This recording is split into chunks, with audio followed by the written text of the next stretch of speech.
ოცნება რატო დასცინეს, იცი? პირველ რიგში საკუთარი გუნდის წევრებს. თუ ამას აპირებ და ამას აკეთებ, მე ვერ წარმომიდგენია. იცი ვინ იმსახურებს დღემდე და მართლა ვინ იმსახურებდა და ვინ იმსახურებს რომელი ახალგაზრდა დღეს საკრებულოში არის? დღეს საკრებულოში თიკო ნიბლოშვილი რო არის გოგონა, რომელიც მართლა მიშას დროს სტუდენტი იყო და ბოლომდე ებრძოდა თიკო.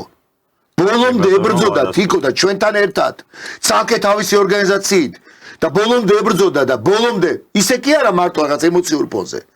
გოგო დღეს შესანიშნავი შვილის ოჯახის პატრონია და ძალიან დიდ პატივს მას და თენ გოცის რომ შენ როდესაც აი ამას ასე აკეთებ, მაშინ ოცნება მეს როგორც გააკეთა პირველი დღიდან თიკო და დღეს საკმაოდ თანამდებობაზეა საკრებულოს მოადგილეა მე მგონი ბატონ ზურაბაბაში. შენ რო თიკო ნიბლოშვილის გვერდზე თუნდაც აი ამ გადმოსახედა რომ სტუდენტი გოგო რომელიც იბრძოდა და დაუფასდა. შენ რო ზურაბაბაშიძის გვერდზე იქ აგერ კაცი არის მე მაგალითად სხვა შორის ადრე ბატონი ნიკოა მე მგონი ვინ შევიდა ერთ-ერთი ურბანისტი კაცი რომ დავიდეხი გამიხარდა ვინც მართლა რეზი სოხაძე იყო მანამდე შენ რო ამად გვერდზე საპირწონეთ აყენებ ამ ადამიანს და თან ამბობ რომ 19 წლის ბიძზე თუ 21 წლის ბიძზე აი თენგოცი იურისტია რა აი რაც ნიშნავს მაღალი დიდი გამოცდილება აქვს იურიდიული კომპანიებში მუშაობის უბრალოდ გამაგებინე დაიბადა და იურისტია